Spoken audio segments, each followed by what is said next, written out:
ከምርን መጠጥ ነገር ወይ ደግሞ አስካሪ መጠጥ ተረጨሁና ያ ነገር ሰውነቴንም ሆነ ልብሴን ይነጅሳል ወይ? ሌላ የተወለዱ ልጆች ወዲያው ነው ውርሳቸው ሊሰጣቸው የሚገባው። ከነሱ ጋራ ወዲያው ነው መለያየት ያለባት። የሷ ልጆች ከሆኑ ያው እኔ ጋር አላችሁ እኔ ልጠቀም። 7 ጊዜ በውሃ አንድ ጊዜ አፈር ያለው እና ያን አፈሩን መጀመሪያ ላይ ወይ ሁለተኛው ላይ ሶስተኛው ላይ አድርጎ ቆራጥ አቋም መውሰድ ነው። ቆራጥ ከሆነ ምንም ይደበድበው የለ የሚያስረው የለ ለምን ተባረክ ብሎ የሚያስገድድ ነገር ግን በስጁድ ላይ ፈርድ ሶላት ላይ ሆኖ በአማርኛ ዱዓ ማድረግ የምታዳምጭበት የተወሰነ ጊዜ ታረጊያለሽ። የምትዘክሪበት ደግሞ የተወሰነ ጊዜ ብታረጊው ጥሩ ነው እንዳይደበላለቅ። ሲደበላለቅ ምክንያቱም ዚክር ማለት መጀመሪያ ዋናው ልብ ነው። በልብ ውስጥ ምን እያልሽ እንደሆነ ለመገንዘብ የምታዳምጪው ነገር ይገታሻል ማለት ነው። ከዚህ በፊት ከሙስሊም ነበርኩ። ከዛ ካፊር ወኘ ነበር ለ2 አመት። ከዛ ተመልሼ 2 አመት ጾም አምልጦኝ ነበር። አይ አሁን ጾሙ እንዴት ነው ማውጣው? لبثتم إلا قليلا لو أنكم كنتم تعلمون. السلام عليكم ورحمة الله وبركاته. وعليكم السلام ورحمة الله وبركاته. نعم. በስጁድ ላይ ፈርድ ሶላት ላይ ሆኖ በአማርኛ ዱዓ ማድረግ ይችላል? በአማርኛ እንኳን አታርጉ። ፈርድ ላይም ሱና ላይም አይሆንም የሚል የአብዛኛው ዑለማው አባባል ነው። የፈቀዱትም ሰዎች በሱና ላይ ነው እንጂ በፈርድ ላይ አልፈቀዱም። ማና ማያቁሶች እንዲሰሩ እንደርብ ይሻላል። ማና አረብኛ እንትን ማንል ربنا آتنا في الدنيا ما يقيتاله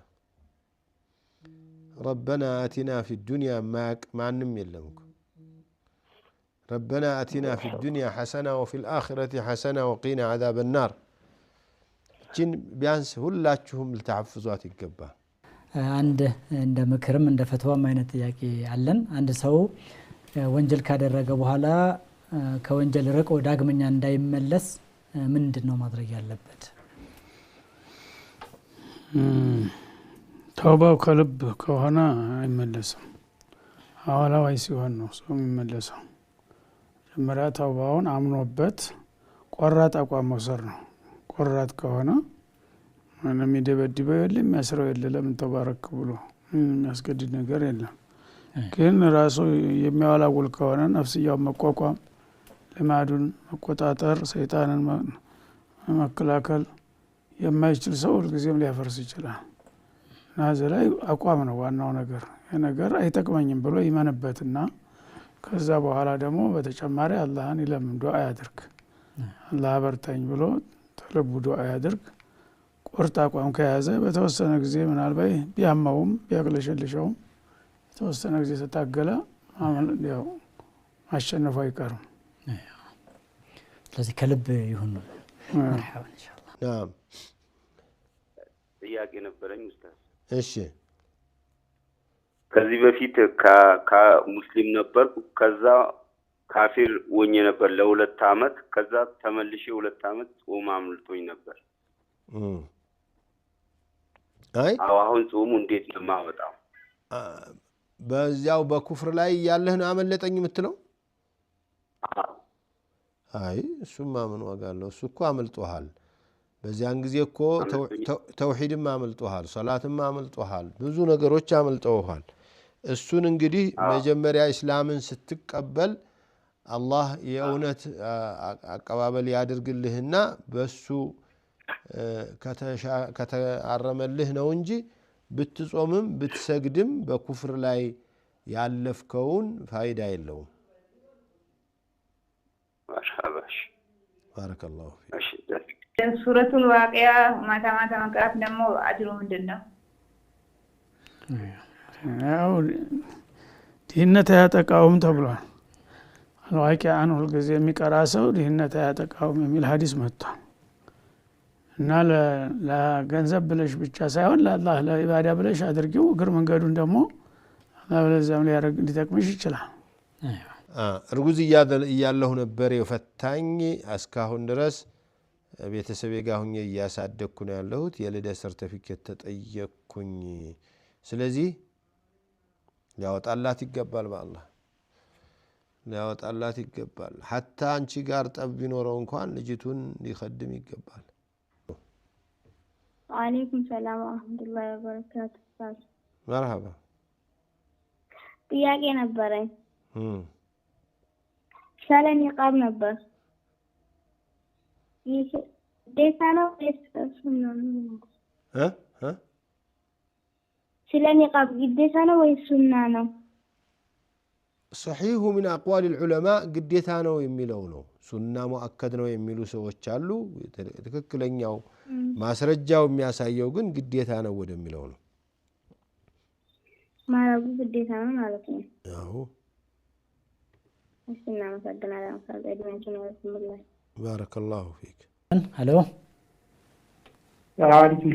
ወአለይኩም ሰላም ወራህመቱላሂ ወበረካቱ። ሰላም ናችሁ? አልሐምዱሊላህ። አህለን ቢክ። ጥያቄ ነበረኝ። እሺ። ኸምርን መጠጥ ነገር ወይም ደግሞ አስካሪ መጠጥ ተረጨሁና ያ ነገር ሰውነቴንም ሆነ ልብሴን ይነጅሳል ወይ ሻወር መውሰድ አለብኝ ወይ ማለት ነበረ። መርሐባ። እና ሁለተኛ ጥያቄ ነበረኝ። የመጠጡ አይነት ምንድን ነው? እንጃ ዳሽን ይሁን ምን ይሁን አላወቅኩትም። ብቻ ሳልስ ነው የተረጨሁት። መርሐባ። አሁን ብዛት አለው ሲረጭብህ ወይስ እንዲሁ ፍንጣሪ ትንሽ ነው? ፍንጣሪ ከሆነ የነካውን አካባቢ ለይተህ ካወቅክ እሱን ቆንጠጥ አድርገህ ማጠብ ይቻላል፣ ሙሉውንም ባታጥበው ማለት ነው። የልካውን አይታወቅም። መርጭ የተረጨ ነው። በቃ ለጥንቃቄ የምታጥበው ጥሩ ነው። እሱ ከልብስ ውጭ ገላይን የምታጠብ አለብኝ አይነት ነገር። አዎ ገላውንም ቢሆን ከነካው መታጠቡ ጥሩ ነው። ሰላሙ አለይኩም ወራህመቱላሂ ወበረካቱ። ወአለይኩም ሰላም ወራህመቱላህ። አህለን ወሰህለን። ይሰማል? አዎ። እሺ ጀዛኩሙላሁ ኸይረን። አሚን። አንድ ሰው በይን ሰላት ሁሌ ይሰግዳል። ሰኞ ሐሙስ ይጾማል የቻለ ሁሌም ማለት ነው። ንያ አርግቶ ለእንትን በቃ ሱና ስላት ሁሉም ሲሰግድ አንድ ቀን ከረሳም ረስቶም ይሆን አውቆም ይሆን ከተዋ ቀዳ ያወጣል ወይ እንዴት ነው? ሰላቱንም ጾሙንም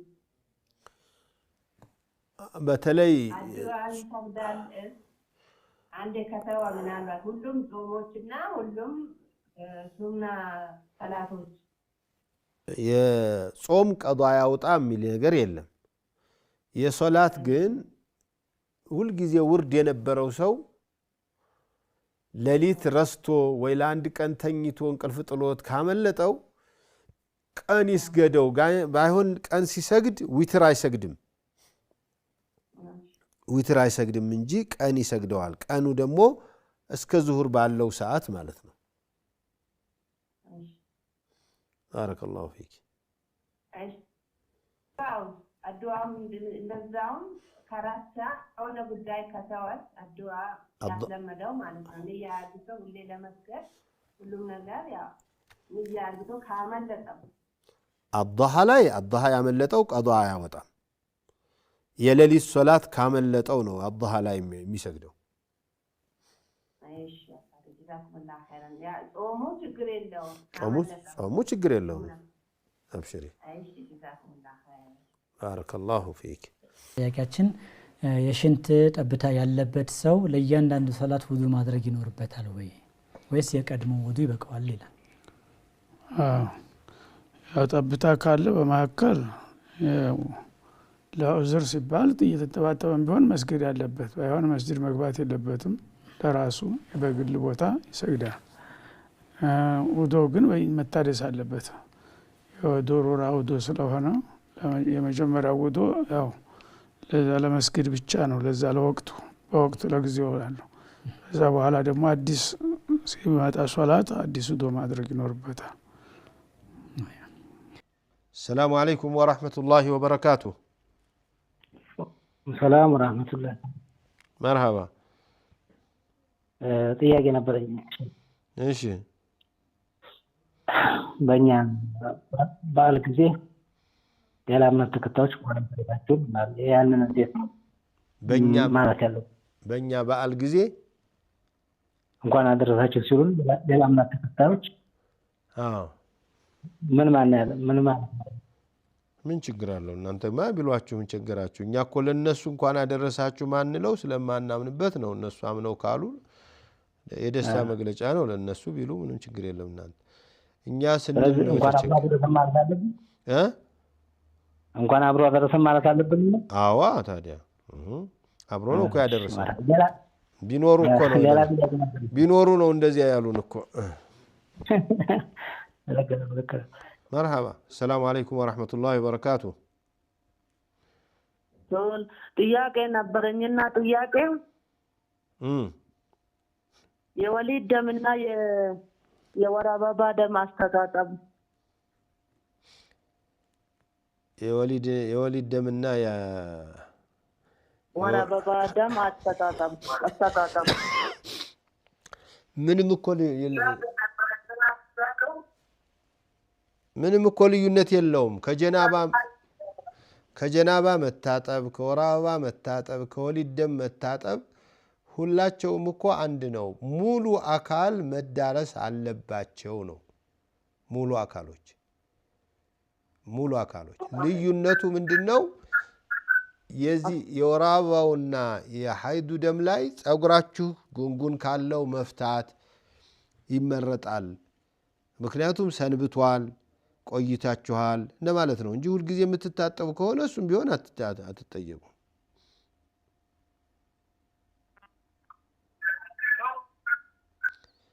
ሁሉንም ሰውነት የማዳረስ ኃላፊነቱን ነው መወጣት ያለባችሁ። ለጀናባም ቢሆን ለሐይድም ቢሆን ለኒፋስም ቢሆን ሶስቱም ደም እንትን ማለት ትጥበት የሚያስገድዱ አካሎች በሙሉ ሙሉ ሰውነት መዳረሱን ማረጋገጥ ነው ግዴታው። ከዚያ ሱናውን ለማድረግ የፈለገ ሰው አስቀድሞ እስቲንጃ ይደረጋል፣ ከዚያ ውዱእ ይደረጋል። ከዚያ ሙሉ ሰውነትን ከታጠቡ በኋላ እግርን ሙልጭ አድርጎ አጥቦ መውጣት ማለት ነው። ይሄ ቅደም ተከተሉ መጠበቁና ይሄን ማሟላቱ ሙስተሐብ ነው፣ ይወደዳል ነው እንጂ ግዴታ አይደለም። ግዴታው ግን ስንታጠብ ሙሉ ሰውነታችን መዳረሱን ማረጋገጥ ነው። ጥያቄያችን ደግሞ ውዱ ረስቶ የሰገደ ሰው ሶላቱን መድገም ግዴታ አለበት ወይ? ውዱ ያለው መስሎት? ላ ሶላተ ኢላ ቢጧሃራ ብለዋል ረሱል። ያለ ጧሃራ ሶላት የለም እና ረስቶም ቢሆን አውቆም ቢሆን ያለ ጧሃራ መሰገዱ ከተረጋገጠ ግድ መመለስ አለበት ማለት ነው። መርሐባ። እዛው ጋር ተያያዥነት ያለው ልብሱ ላይ ነጃሳ ያለ ረስቶ የሰገደ ሰው መድገም አለበት ወይ ይላል?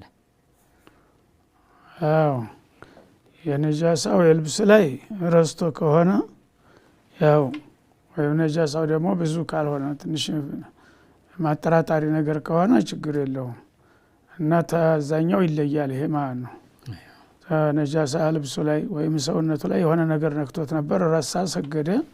ከዛ በኋላ መመለሱ ግዴታ አይደለም። ለጥንቃቄ ብሎ ከመለሰው ምንም ችግር የለውም። መርሐባ። ሰላም አለይኩም ወራህመቱላሂ ወበረካቱሁ። መርሐባ። አንደኛው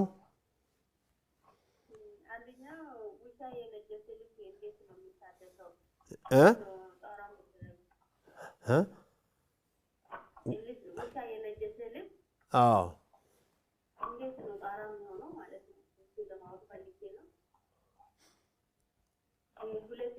ሰባት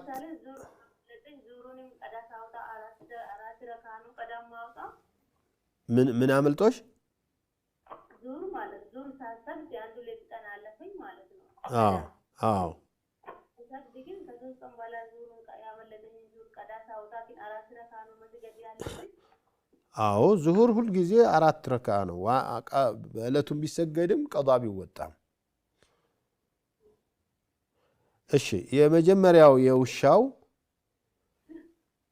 7 ጊዜ በውሃ አንድ ጊዜ አፈር ያለው እና ያን አፈሩን መጀመሪያ ላይ ወይ ሁለተኛው ላይ ሶስተኛው ላይ አድርጎ እስከ መጨረሻው 7 ጊዜ በማጠብ ይጸዳል ኢንሻአላህ። ሰምተሽኛል?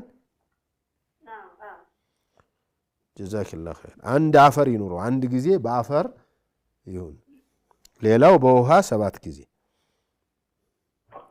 አፈር አንድ ጊዜ ጨምሪበታለሁ። አዎ እሱ እንደ ሳሙና እንደምንጠቀም አፈሩን አንድ ጊዜ መጠቀም። ባረከላሁ ፊኩም። ናም ሰላሙ አለይኩም ወራህመቱላሂ ወበረካቱሁ። አለይኩም ሰላም ወራህመቱላሂ ወበረካቱሁ። ሻክ መርሃባ። ጥያቄ ምንድነው? እናት ወይም አባት ሲሞት ማለት ነው የእናቴን ወይም የአባቴን ተብሎ ድርሻውን እንጠይቅ የሚባል አለ። የገንዘብን ያ ይፈቀዳል አይፈቀድም? ምን ማለት ነው አልገባኝም። አባትሽ ሲሞት ማለት አሁን ምሳሌ እናትን የአባቴን ገንዘብ ስጪ ብሎ ልጆች ይጠይቃሉ። ተገቢ ነው ታዲያ። ከአባታቸው እኮ ከእናታቸው ጋራ መውረስ አለባቸው። የአባታቸውን ገንዘብ ቁጭ ብለው እናታቸው ጋር ተደራድራ እሷ 1/8 ትወስዳለች፣ ልጆቿ 7/8 ይወስዳሉ። ያው በዚህ ግን ፈቃደኛ ስለማይሆኑ ብዙ ጊዜ ሀገራችን ላይ ጠብ ይፈጠራል። ያው ዝምድና እስከማቆረጥ ድረስ ስለዛ ነው። አዎ አውቃለሁ። እናቶች ያቺ ገንዘብ የኛ ናት እሱ ሳለ ጊዜ መች ጠየቃችሁ ይላሉ።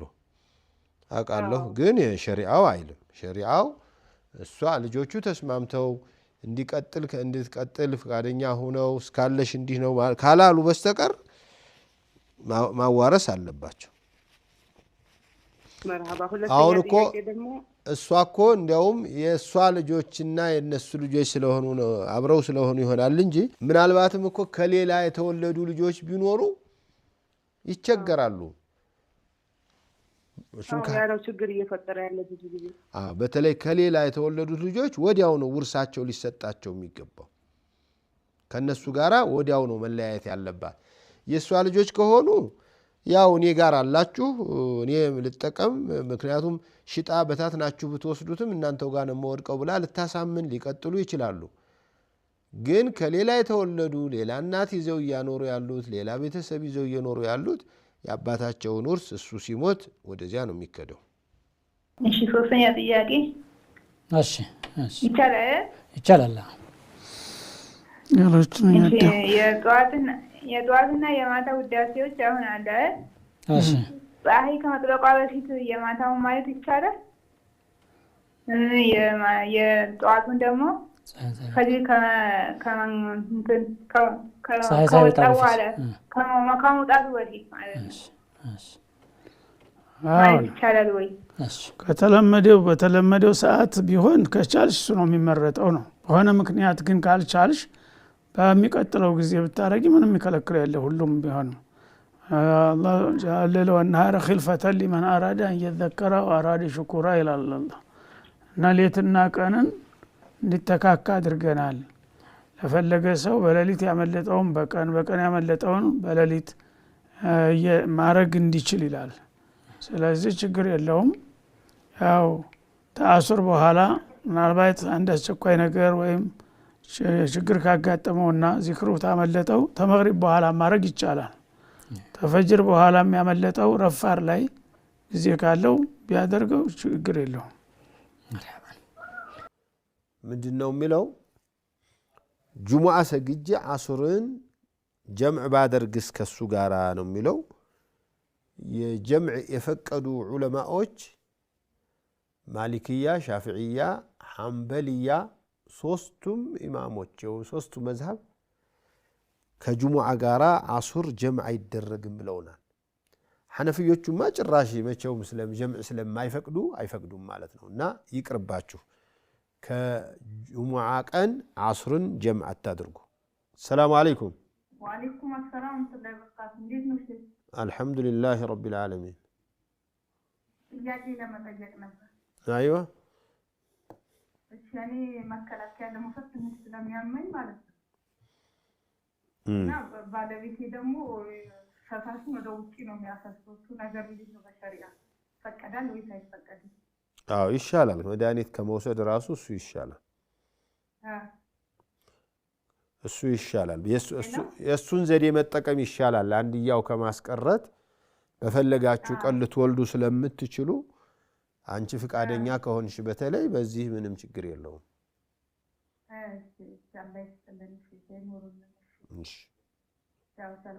ወአለይኩም ሰላም ወራህመቱላህ። ዳዕዋ ስንዳመጥ ማለት ነው እንትን ስናዳምጥ ዝክር ላይ ሆነ እናዳምጣለን። ምን ላይ ሆነን አልሽ? ዝክር ላይ ኦኬ። ዝክር እያደረግሽ ታዳምጫለሽ ዳዕዋ? አዎ። እሺ ዳዕዋ ላይ ደግሞ ያው የነብዩ ሰለላሁ ዐለይሂ ወሰለም ስም መነሳቱ አይቀርም እና ሰለዋት አይደለም እኔ ዝዬ ዳዕዋን ብቻ ነው የማዳምጠው። አንቺ ዝክር እያደረግሽ ዳዕዋ ይደረጋል። በመሀል የነብዩ ሰለላሁ ዐለይሂ ወሰለም ስም ሲነሳ ሰለዋት አልልም ዝክር ነው የምለው ነው የምትይው? አዎ። እሺ ዚክሩ ምን አይነት ዚክር ነው? ምን አይነት ዚክር ነው የምትይው? ዚክሩ ሱብሃነሁ ወቢሐምዲሂ ሱብሃነል ዐዚም ጥሩ ላኢላሃ ኢለላህ ከብዙ ነገር ሱብሃንአላህ ማሻአላህ ጥሩ ነው። ያው ዚክር ራስን የቻለ ያው ከጉጉትሽ የተነሳ ሁለቱንም ለማጣመር ነው እየሞከርሽ ያለሽው። ዚክር ያረገ ሰው ያው ሄዶ ወደ አላህ የተቃረበ ነው ዚክር ላይ ያለ ሰው። ስለዚህ ስታዳምጪ ግን ሐሳብሽ ዚክሩ በምላስ ብቻ ነው የሚሆነው። የምትይውን ነገር እየተረዳሽ አትዘክሪውም። ስሜትሽ እዛ ድምፁ ጋር ስለሚሄድ ማለት ነው። ስለዚህ ችግር የለውም። በዚክር ላይ ከሆንሽ ዱዓውንም ጊዜ ካለሽ ለሁለቱም የራሱን የቻለ ቦታ ብሰጪው የተሻለ ነው። የምታዳምጭበት የተወሰነ ጊዜ ታረጊያለሽ፣ የምትዘክሪበት ደግሞ የተወሰነ ጊዜ ብታረጊው ጥሩ ነው እንዳይደበላለቅ። ሲደበላለቅ ምክንያቱም ዚክር ማለት መጀመሪያ ዋናው ልብ ነው። በልብ ውስጥ ምን እያልሽ እንደሆነ ለመገንዘብ የምታዳምጪው ነገር ይገታሻል ማለት ነው። ያ ከሚሆን ጊዜውን ብታከፋፈው የዝክር ጊዜ ከዚህ እስከዚህ ብለሽ የምታዳምጭበት ጊዜ ከዚህ እስከዚህ ዳዕዋ እስከሆነ ዝር ሁሉም ኢባዳ ነው፣ ችግር የለውም። ግን ማጀዐለ አላሁ ሊረጁል ሚን ቀልበይን ይላል። እኔ ረጁል አይደለሁም ባትኝ እና ለአንድ ሰው በልቡ ውስጥ ሁለት ቀልብ አላረግንለትም። አንድ ነገር ነው አትኩሮ ማከታተል የሚችለው አንድ ሰው። የተለያዩ ሀሳቦች ለምሳሌ ገበያ መሀል ያለ ሰው ሲንጫጫ የማንን ትሰማለህ? የሚሰማው የለም ተራሱ በስተቀር ማለት ነው። ስለዚህ ሁለቱን ተምታጣምሪው ለሁለቱም የራሳቸው የሆነ ጊዜ ብትመድብላቸው የተሻለ ነው ነው። እችላለሁኝ ካልሽ ደግሞ አይከለከልም፣ ችግር የለውም። ኢንሻአላህ። እሺ ሄሎ ንገረኝ። ሌላ ጥያቄ ለልጅ አካውንት መክፈት እንዴት ይታያል? እንዴ ለእንግዲህ አካውንት ማለት 18 ዓመት ያልሞላ አካውንት መክፈት አይቻልም ይባላል። ያው ማንቀሳቀስ ስለማይችል ነው ለልጆቹ ማለት ነው። አዎ ለልጆች ጥሩ ነው እንጂ እንዲያው ማስቀመጥክላቸው ማለት እኮ ነው። እሺ ጀዛኩም ባረከላሁ ባረከላሁ ፊክ።